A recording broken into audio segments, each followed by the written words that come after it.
नमस्कार, मैं हूं शरद द्विवेदी और अध्यात्म वार्ता आप कह सकते हैं कि आज जिस कार्यक्रम के माध्यम से हम आपसे मुलाकात कर रहे हैं उसमें हमारे साथ एक ऐसे युवा संत हैं देश के जो अपनी स्पष्ट बोलने की प्रखर ओजस्वी शैली के कारण हमेशा चर्चा में रहते हैं।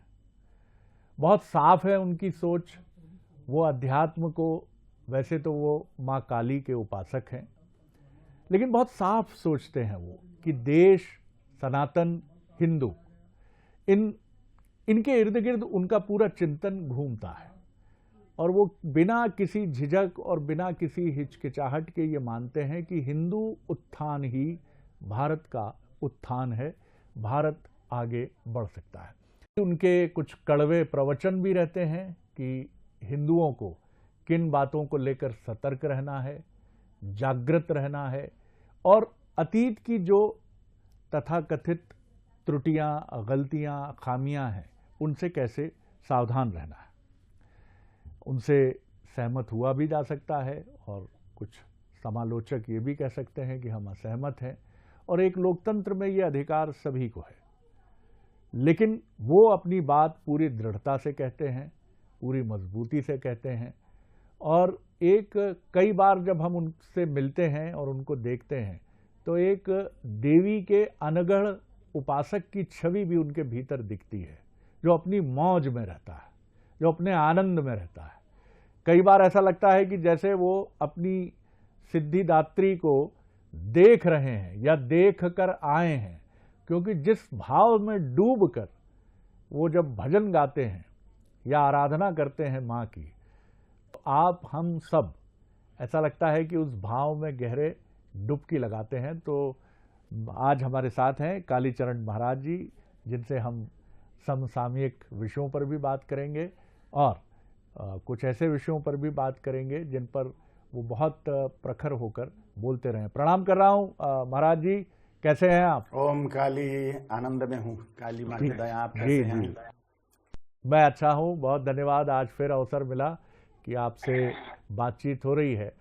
सबसे पहले आपसे हम जानना चाहेंगे, अभी जो परिस्थितियां आप देख रहे हैं, जिस तरह की स्थितियां हैं, बीच में ऑपरेशन सिंदूर और हमने देखा पुलवामा और ये तनाव की घटनाएं जो कि भारत को 1947 के बाद से ही हमने 3 युद्ध भी देखे, चीन और पाकिस्तान के साथ मिलाकर, और अब जो परिस्थितियां हैं उसके बाद ये तनाव और बढ़ रहा है। भारत एक ऐसा देश है कि जिसके पड़ोसी, आप अपने पड़ोसी बदल नहीं सकते और ये पड़ोसी हमेशा हमें चिंता में डालते हैं। पहला तो मेरा यही प्रश्न है, कैसे देखते हैं इस चुनौती का सामना एक संत के नाते? आपका विचार क्या है इस पर? अगर डॉक्टर बाबा साहेब आंबेडकर पहले प्रधानमंत्री हो जाते थे देश के, तो ये समस्या खत्म हो जाती थी, क्योंकि डॉक्टर बाबा साहेब आंबेडकर जी ने बोला था कि 100% मुसलमान जब तक के पाकिस्तान नहीं चले जाते और जब तक के 100% हिंदू वहां से भारत में नहीं आ जाते, ये डिवाइडेशन में मानूंगा नहीं कि ये सच्ची में हुआ है ईमानदारी से। इसमें छल कपट करा गया है तत्कालीन नेताओं के द्वारा, जिन्होंने इसको डिवाइड किया। उन्होंने हिंदुओं से विश्वासघात करा हुआ है, ये स्पष्ट मत डॉक्टर बाबा साहेब आंबेडकर जी का था। अगर वो प्रधानमंत्री हो जाते थे उस समय, तो निस्संशय भारत हिंदू राष्ट्र हो जाता था, यहां का सड़ा हुआ जातीयवाद खत्म हो जाता था और हिंदू माने हिंदुस्तान वो जगत का चक्रवर्ती सम्राट हो जाता था। ये देश सोने की चिड़िया बन जाता था, जगत गुरु बन जाता था। लेकिन दुर्भाग्य से वो प्रधानमंत्री बने नहीं और अभी की कंडीशन में हिंदू इतना शत्रुबोध शून्य है, उसको समझ में नहीं आ रहा शत्रु कौन है। अपने सड़े हुए जाति से बड़े चिपके रहते हैं हिंदू। धर्म को अपने सर पर बिठाना चाहिए, धर्म सिंहीन का दूध पीना चाहिए। जात पूछना और जात बताना बंद कर देना चाहिए, वोटर बैंक के रूप में डेवलप होना चाहिए और राजा पर प्रेशर डालना चाहिए कि आप हिंदू हित के काम करो तो ही हम आपको वोट करेंगे। सबका साथ सबका विकास बहुत अच्छी बात है, लेकिन उससे भी बढ़कर है हिंदुओं का साथ और हिंदुओं का ही विकास। महाराज जी, आपकी बात ऐसा लगता है कि सुन रहे हैं लोग, क्योंकि जिस तरह से महाअवतार प्रहलाद ये जो फिल्म आई थी, उसके बाद कांतारा और अब धुरंधर की बात है, तो ये तीनों फिल्में और खासतौर से धार्मिक फिल्में ये जो दोनों रही, कांतारा एक धार्मिक परंपरा पर केंद्रित फिल्म है जिसको बहुत अच्छा दर्शकों ने हाथों हाथ लिया। ये बड़े अच्छे संकेत हैं।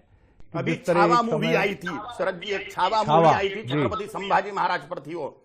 ऐसी मूवियां आनी चाहिए, असलियत दिखनी चाहिए, अत्याचारियों की, आक्रांताओं की, लुटेरों की असलियत दिखनी चाहिए जिन्होंने देश के 5 लाख मंदिर फोड़ दिए।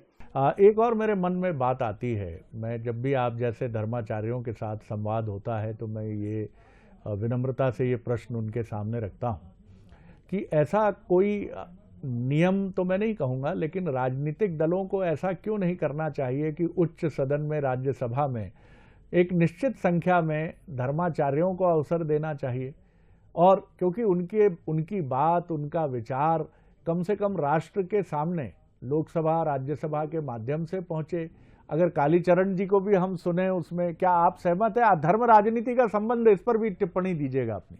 धर्म राजनीति में घुसाना ही चाहिए, धर्म का 100% इंटरफेयर होना चाहिए राजनीति में, क्योंकि राजनीति में अगर धर्म नहीं है तो अधर्म होगा। बिचौली कोई कंडीशन नहीं होती, एक तो अंधकार है, एक तो प्रकाश है, प्रकाश नहीं तो अंधकार होगा, धर्म नहीं तो अधर्म होगा। इसलिए राजनीति में 100% धर्म होना चाहिए। और वो लिखा ही हुआ है, वो जो प्रधान होते हैं लोकसभा के, उनके पीछे लिखा हुआ होता है धम्म चक्र प्रवर्तनाय, धर्म चक्र के प्रवर्तन के लिए राजा बैठा हुआ है यहाँ पे, ऐसा लिखा हुआ है जी। धर्म संरक्षण के लिए, जब धर्म की सुरक्षा होगी तो ही धर्म पूर्वक राष्ट्र चलेगा। धर्म नहीं है जिस राष्ट्र में, वो अधर्मी है, अधर्मी।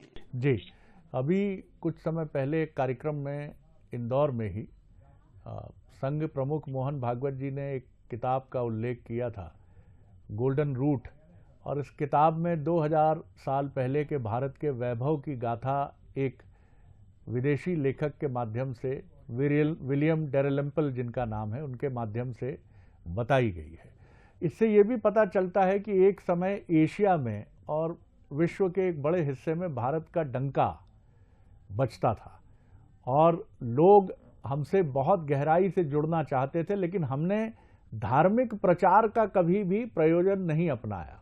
हम व्यापार करते थे, जाते थे, व्यापार करके लौट आते थे, लेकिन हमारे ज्ञान से पूरी दुनिया हतप्रभ होती थी। कहाँ चूक हुई आपको लगता है? कहाँ से ये चीजें फिसलना शुरू हुई?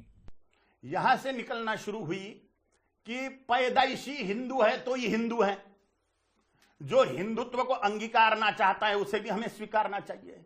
सा संस्कृति प्रथमा विश्ववारा, पूरे विश्व और हिंदू संस्कृति का साम्राज्य था। जहां पर भी खुदाई होती है वहां पे शिव मंदिर, विष्णु मंदिर निकलते हैं। क्यों? क्योंकि सारे विश्व में हिंदू संस्कृति थी। हम पृथ्वी देवी को नमस्कार करते हैं, समुद्र वसने देवी पर्वतस्तन मंडले विष्णु पत्नी नमस्तुभ्यं पादस्पर्शम क्षमस्व में। शास्त्रों में पूरे भूलोक का वर्णन है, अलग अलग क्षेत्रों का, और सब दूर सब क्षेत्रों में पूरे विश्व में हिंदू संस्कृति ही सर्वव्यापी थी, सनातन हिंदू धर्म का ही व्याप्ति थी। इसलिए जहां पर भी प्राचीन खुदाइयां होती हैं तो वहां पर शिव मंदिर निकलते हैं, हिंदू मंदिर निकलते हैं, क्योंकि सब जगत में हिंदू साम्राज्य था। और जब हमने सड़ा हुआ जातीयवाद अपना लिया और धर्म को दुय्यम कर दिया, तब से हमारा पतन शुरू हो गया, तब से हमारा पतन शुरू हो गया। भगवान बोल रहे हैं चातुर्वर्ण्यम मया सृष्टम गुण कर्म विभागशः, चारों वर्णों की रचना गुण और कर्मों से है, कोई भी जन्म से ब्राह्मण क्षत्रिय वैश्य शूद्र नहीं होता। बिल्कुल ठीक बात। ब्राह्मण क्षत्रिय वैश्य शूद्र कर्म से होते हैं, गुणों से होते हैं। जब से हमने भगवान के ऑर्डर मानना छोड़ दिया, जन्म से ब्राह्मण कर दिया स्वयं को, जन्म से क्षत्रिय कर दिया, जन्म से दलित कर दिया, जन्म से बनिया कर दिया अपने आप को, कर्म अलग कर रहा है, गुण अलग है, और अपने आप को अलग ही मान रहा है, भगवान के विरोध में गए। भगवान बोल रहे हैं कि आप आत्मा हो, आप शरीर नहीं हो, अपन ने स्वयं को शरीर बोल दिया, भगवान के विरोध में गए। भगवान बोल रहे हैं युद्ध कर राष्ट्र संरक्षण के लिए, धर्म संरक्षण के लिए युद्ध कर। हम बोल रहे हैं नहीं नहीं, भगवान आएंगे बचाने को। 5 लाख मंदिर फूट गए, आए भगवान, क्योंकि भगवान की ऑर्डर फॉलो नहीं करी। भगवान की ऑर्डर है युद्ध कर, हतो वा प्राप्स्यसि स्वर्गम जित्वा वा भोक्ष्यसि महिम तस्मादुत्तिष्ठ कौन्तेय युद्धाय कृतनिश्चयः सुख दुखे समे कृत्वा लाभालाभौ जया जयौ ततो युद्धाय युज्यस्व नैवं पापम वाप्स्यसि। भगवान की ऑर्डर है, युद्ध कर, सुख मिलेगा कि दुख मिलेगा, लाभ होगा कि हानि होगी, विजय होगा कि पराजय होगा, इसका विचार किए बिना मुझे प्रसन्न करने के लिए, मुझे प्राप्त करने के लिए युद्ध कर, धर्म साम्राज्य की स्थापना के लिए युद्ध कर, इस देवभूमि हिंदू भूमि के संरक्षण के लिए युद्ध कर, ये भगवान की ऑर्डर है। और हम बोलेंगे हम कुछ नहीं करेंगे, भगवान आएंगे बचाने को, तो भगवान की ऑर्डर ही फॉलो नहीं करी तो भगवान आए बचाने को नहीं आए, भगवान आए बचाने को नहीं आए। बहुत बहुत आप मुखर होकर ये बात बार बार कहते हैं। मैं ये देख रहा हूँ कि आप अपनी वाणी से लगातार जातिवाद पर प्रहार कर रहे हैं। बिल्कुल ठीक कह रहे हैं आप कि जहाँ रैदास जैसे अद्भुत संत हैं, मन हो चंगा तो कठौती में गंगा, जहाँ वाल्मीकि डाकू हैं और वन में समाज के वंचित वर्ग से आते हैं और वो वहाँ पर रामायण जैसी अद्भुत ग्रंथ की रचना करते हैं, बताते हैं हम सबको, जिससे बाबा प्रेरणा लेकर तुलसीदास जी फिर रामायण की रचना करते हैं। हमें कैसे निकलें, हम इससे, जाति के इस कुचक्र से कैसे निकलें? आज भी ये षड्यंत्र हमने देखा है कि देश के अलग अलग हिस्सों में, खासतौर से उत्तर और मध्य भारत की पूरी पट्टी में, जाति आज भी एक बहुत बड़ा हमारे साथ जुड़ा हुआ ऐसा टैबू है जिससे हम पिंड नहीं छुड़ा पा रहे हैं। हमारे साधु संतों की, धर्म गुरुओं की, धर्म मार्तंडों की, मठाधीशों की इसमें बहुत बड़ी भारी गलती है महाराज। शरद जी, अगर साधु सड़े हुए जातिवाद को तोड़ने के लिए ऐलान कर दे वे धर्मादेश करे, तो ये सामान्य लोग तो ऐसे ही साधुओं को फॉलो करते, फट्ट से छोड़ देंगे सड़ा हुआ जातिवाद। कम से कम इसमें का ऊंच नीच तो छोड़ ही देंगे, इसमें का सड़ा हुआ छुआछूत तो छोड़ ही देंगे। ऐसे बहुत सारे प्रांत हैं जिसमें अब सब कोई मंदिर जा सकते हैं, लेकिन बहुत सारे क्षेत्र ऐसे जहां मंदिर नहीं जा सकते सभी के सभी लोग। यह हमारे हिंदुओं की बर्बादी का प्रधान कारण है। क्रिश्चियन कौन बन रहा है? जिनको हमने मंदिरों में नहीं जाना दिया, हमारे सर पे यह पाप है। भगत को, भगवान को दूर करने का एक दूसरे से हमारा पाप है, क्योंकि हमने भगत को मंदिर नहीं जाने दिया, ये सड़े हुए जातिवाद के कारण। तू गंदा है तो भैया नहा धो के आ मंदिर में, क्यों नहीं आएगा वो भगवान के प्रेम में? कोई साफ सफाई कर रहा है, नाली से भरा हुआ है, वो आना चाह रहा है मंदिर में, भाई नहा धो के आ जा।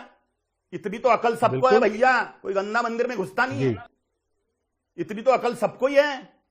जातिवाद के कारण हमने ये मंदिरों से दूर रखा, और उन लोगों को, जिन लोगों को दूर रखा वो क्रिश्चियन बन रहे। अभी हमारे हम चिल्ला रहे हैं धर्मांतरण रोको, धर्मांतरण रोको, मतांतरण। क्रिश्चियनिटी और इस्लाम तो धर्म ही नहीं है, मतांतरण। ये सनातन हिंदू धर्म जो मोक्ष मार्ग है उसमें से वो क्रिश्चियनिटी में घुस रहे हैं, अपना मोक्ष मार्ग बंद कर ले रहे हैं। जी महाराज जी, एक और प्रश्न मेरे मन में आपकी इस बात को, जातिवाद पर आपने जिस बिल्कुल एकदम से आक्रामक होकर प्रहार किया है, मैं ये नहीं कहता कि धर्माचार्य ये विषय नहीं उठाते, लेकिन अमूमन हम कम सुनते हैं कि भ्रष्टाचार, जातिवाद और संगठन के तहत एक साथ खड़े होना, जो भी सामाजिक कुरीतियां इस देश में हैं, चाहे वो दहेज प्रथा हो, चाहे वो छुआछूत की हम बात कर लें, चाहे वो भाषावाद की बात कर लें कि महाराष्ट्र में एक महिला की या एक पुरुष की इसलिए पिटाई हो जाती है कि वो मराठी नहीं बोलता है। दक्षिण भारत में जब हिंदी की बात होती है तो तमिलनाडु से स्वर आने शुरू हो जाते हैं, हिंदी थोपी जाएगी तो ये अच्छा नहीं होगा। आखिर इन सब को लेकर अगर सब, मैं कहता हूं उत्तर पूर्व दक्षिण जितने धर्माचार्य हैं, दक्षिण के धर्माचार्य भी ये बात कहेंगे तो सत्य बात है। इसमें कहने में क्यों आपको लगता है क्या कि धर्माचार्य कुछ झिझकते हैं ये बात कहने में? 100% धर्माचार्य ऐसे नहीं है। बहुत सारे धर्माचार्य जातीयवाद तोड़ने के लिए उद्यत हैं, निरंतर कार्य कर रहे हैं। जातीयवाद तोड़ो, हिंदुत्व जोड़ो के लिए भरपूर धर्माचार्य कार्य कर रहे हैं, लेकिन जितने होने चाहिए उतने वो आप उंगली पे गिन सकते हो, उनको आप उंगली पे गिन सकते हो। आर्य समाज के सभी धर्माचार्य जातिवाद तोड़ने में लगे हुए हैं, गायत्री परिवार के सभी धर्माचार्य जातिवाद तोड़ने में लगे हुए हैं। आधुनिक जितनी भी संस्थाएं हैं, ईशा फाउंडेशन हो कि वो आर्ट ऑफ लिविंग वाले हो, अथवा वारकरी संप्रदाय हो, अथवा गायत्री परिवार हो, रामकृष्ण मिशन हो, या जितने भी आध्यात्मिक धार्मिक संगठन आधुनिक हैं, वो सभी जातिवाद तोड़ने के पीछे लगे हुए हैं। लेकिन 100% धर्माचार्यों ने यह बात करनी चाहिए। उसमें कई धर्माचार्य जातिवाद को प्रोत्साहन देते हैं, समाज उनको मानता नहीं है। जो सामाजिक मान्यताओं वाले संत हैं वो जातिवाद तोड़े तो और भी ज्यादा वो हिंदुत्व को जोड़ सकते हैं, इस देवभूमि की सुरक्षा कर सकते हैं, इस धर्म की सुरक्षा कर सकते हैं। भाषावाद, भ्रष्टाचार को लेकर भी महाराज जी, भ्रष्टाचार, जी भाषावाद जो है ये षड्यंत्र है। सामान्य हिंदुओं से पूछताछ करेंगे अपन तो वो बोलेंगे हमें भाषा से कोई प्रॉब्लम नहीं है, कोई कुछ भी भाषा बोले। जी, एक दलील ये भी सामने आती है कि देश का जो बहुसंख्यक अल्पसंख्यक वर्ग है उसका कुछ प्रतिशत है जो वंदे मातरम को लेकर अलग दृष्टि रखता है, जो कई बार, जैसा आपने भी कहा, आरोप लगाया आपने, उससे भी इनकार नहीं किया जा सकता है कि पाकिस्तान परस्त आतंकवाद का वो जाने अनजाने में संरक्षक भी बन जाता है। लेकिन अल्पसंख्यकों की एक बड़ी आबादी भारत के साथ रहना चाहती है, भारत ही उसका देश है, वो ऐसा भी मानती है। ऐसे लोगों के लिए, ऐसे अल्पसंख्यकों मुसलमानों के लिए आप क्या कहेंगे कि वो क्या अपने मन के भाव खुलकर रखें, वो कट्टरपंथियों से भयभीत ना हो, उनकी चिंता ना करें? और दूसरा, जो हिंदूवादी संगठन है वो भी, जैसा आपने बहुत महत्वपूर्ण बात की कि धर्मांतरण क्यों हुआ, आपने जातिवाद के नाम पर उपेक्षा की, आपने कई बार जाति के नाम पर उपेक्षा की, तो व्यक्ति छिटकता है, अलग जाता है। आखिर इस देश के जो करीब 15-17% अल्पसंख्यक हैं वो आगे इसी देश के नागरिक हैं, इसी देश में उन्हें रहना है, तो एक समन्वय का पुल बनाना होगा महाराज जी। जी, डॉक्टर बाबा साहेब आंबेडकर जी बोले हिंदू मुसलमान एकता असंभव है, असंभव है। एक तो घर वापसी कर लो, यहां के 100% मुसलमान, पाकिस्तान के 100% मुसलमान हिंदुओं के ही मुसलमान बनाए गए हैं, मार मार के, अथवा उनके बहन बेटियों पर अत्याचार होने के डर से, अथवा जजिया कर देने से बचने के लिए। ये 3 वजह से यहां के हिंदू मुसलमान बन गए। अभी जो सरकार, बीजेपी के नेतृत्व वाली एनडीए की सरकार काम कर रही है केंद्र में, कैसे देखते हैं आप वो? क्या आपको लगता है कि हिंदुओं के हितों को सुरक्षित रखते हुए आगे बढ़ रही है, या आपके कुछ सुझाव भी हैं कि उस दिशा में आगे? ओवरऑल आप कैसे देखते हैं? हम चौथी अर्थव्यवस्था हैं दुनिया की, दुनिया इस समय हमें देख भी रही है, हमारा रास्ता भी रोकने की कोशिश कर रही है, कहीं हम पर टैरिफ बढ़ा दिया जाता है, कहीं दूसरी तरह की मुश्किलें पैदा की जाती। कैसे देखते हैं आप केंद्र सरकार को? केंद्र सरकार, मोदी जी की सरकार बहुत शानदार काम कर रही है। मोदी जी से मैं परम संतुष्ट हूं और युवाओं को, युवतियों को, बहन भाइयों को, सबको आह्वान करता हूं कि मोदी जी को और सपोर्ट दीजिए। अपने वैयक्तिक सांसदों को, विधायकों से, सांसदों से दुश्मनी निकालने के फिराक में राष्ट्र का सत्यानाश मत कर दिए हिंदुओं। महाराज जी, समाप्त करूंगा इस बातचीत को। आपने काफ़ी ऐसे मुद्दे उठाए जिनसे मुझे लगता है कि एकदम से, जिसको कहते हैं कि भावनात्मक रूप से उद्वेलित करने वाले विषय आपने उठाए हैं, और तापमान भी थोड़ा बढ़ गया है। अब इस पर आपकी आध्यात्मिक वाणी से, आपकी जो मधुर कंठ है, उससे अगर कोई पद हम ऐसा ना सुने कि मन एक गहन शांति से भर जाए, क्योंकि मन में शांति होगी तो शक्ति आएगी। यही बात भगवान कृष्ण गीता में कहते हैं कि पहले स्वयं को शांत करो, न दैन्यम न पलायनम, न दीनता दिखानी है न पीठ दिखानी है। तो पहले मन की शांति तब होगी जब हम सुनेंगे आपसे कुछ, आपके मधुर कंठ से, और आपकी ओजस्वी वाणी ऐसा लगता है कि दिग दिगंत में गूंज रही है। शांति शब्द से बोलना चाहता हूं, अपने हृदय में शांति रहे। गुरु गोविंद सिंह जी महाराज का एक घटना बताता हूं। युद्ध चल रहा था, मारकाट चल रही थी भयंकर, धर्म संरक्षण के लिए, राष्ट्र संरक्षण के लिए। ऐसे में व्यक्ति का मुंह सूख जाता है, भूख प्यास खत्म हो जाती है, चक्कर आके गिर सकता है व्यक्ति। परंतु ऐसी कंडीशन में मारामारी चल रही है, गर्दनें उड़ रही है, हाथ पैर टूट रहे हैं। गुरु गोविंद सिंह जी महाराज के तलवारों से, उनके कृपाण से शत्रुओं के मुंड उड़ रहे हैं। और ऐसी कंडीशन में गुरु महाराज बोलते हैं अपने शिष्य को कि मुझे भूख लगी है, कुछ तो भी दे। ऐसी कंडीशन में, और उनका शिष्य का बोलता है, महाराज जी मेरे जेब में भुट्टा है, वो खाओगे क्या आप? मारामारी चल रही है, दोनों के हाथ चल रहे हैं। गुरु महाराज बोलते दे जल्दी। तो गुरु महाराज के हाथ में भुट्टा दे दिया शिष्य ने। एक तरफ तलवार चल रही है और एक तरफ गुरु गोविंद सिंह जी महाराज भुट्टा खा रहे हैं। मन में कितनी शांति चाहिए ये कंडीशन प्राप्त करने के लिए। अद्भुत प्रसंग सुनाया जी, अद्भुत प्रसंग की स्तुति कर रहा हूं। जी जी जी, स्वागत, प्रणाम। ओम जगमधानि सा सानि धा म ग सा स ग म ग म द द म द नि नि नि नि नि नि नि नि नि धनि नि धनि नि धनि नि धनि नि दा दा दा दा दा दा दा दा दा दा दा दा दा नि नि नि दा दा दा दा म म म ग ग ग ग सा सा सा सा ग म द म द नि